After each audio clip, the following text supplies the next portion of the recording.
Daw University near Kanyakumari, the best emerging university in South India. அரசு பணியில் இருந்து Villianur MLA விடுவிக்கப்பட்ட விவகாரம் தொடர்பாக புதுச்சேரி மாநில அரசுக்கு சென்னை உயர்நீதிமன்றம் கடும் கண்டனத்தை தெரிவித்திருக்கிறது. இது தொடர்பான முக்கிய செய்தியை நாம் பார்த்து வருகிறோம். கூடுதல் விவரங்களோடு இணைகிறார் எமது செய்தியாளர் சுரேஷ்.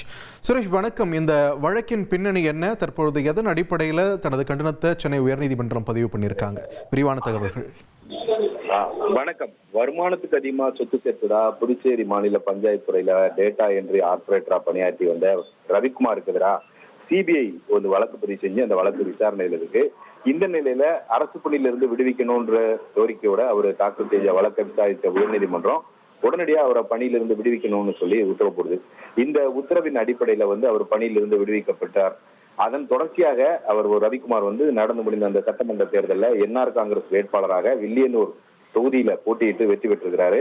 தனி நீதிபதியுடைய உத்தரவை எதிர்த்து மாநில அரசு மேல்முறையீடு செய்யாததுனால வில்லியனூர் தொகுதி வாக்காளர் என்ற அடிப்படையில கந்தசாமிங்கிறவர் தனிப்பட்ட முறையில மேல்முறையீட்டு மனுவை தாக்கல் செஞ்சிருந்தாரு. இந்த மேல்முறையீட்டு மனு நீதிபதிகள் எஸ்.எம். சுப்பிரமணியம் மற்றும் என் செந்தில்குமார் அடங்கிய அமர்வுள்ள விசாரணைக்கு வந்துச்சு. அப்போ சிபிஐயால குற்றம் சாட்டப்பட்ட அரசு ஊழியரை தனி நீதிபதி உத்தரவை காரணம் காட்டி நீங்க உடனடியா பணியிலிருந்து விடுவித்த உத்தரவை எதிர்த்து மேல்முறையீடு செய்யாதது ஏன் அப்படின்ற ஒரு கண்டனத்தை நீதிபதிகள் தெரிவித்தாங்க. ரவிக்குமாருக்கு அளித்த சலுகையை அனைத்து அரசு ஊழியர்களுக்கும் அளிக்க தயாரா அப்படின்ற ஒரு கேள்வியும் புதுச்சேரி மாநில அரசுக்கு எழுப்பினாங்க. புதுச்சேரி மாநில அரசும் ரவிக்குமாரும் இணைந்து ஒரு கூட்டத்தை செஞ்சிருக்காங்க.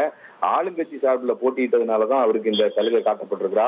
இதை நீதிமன்றம் சாதாரணமா எடுத்துக்கொள்ளாது அப்படின்ற ஒரு எச்சரிக்கையும் நீதிபதிகள் தெரிவித்தாங்க.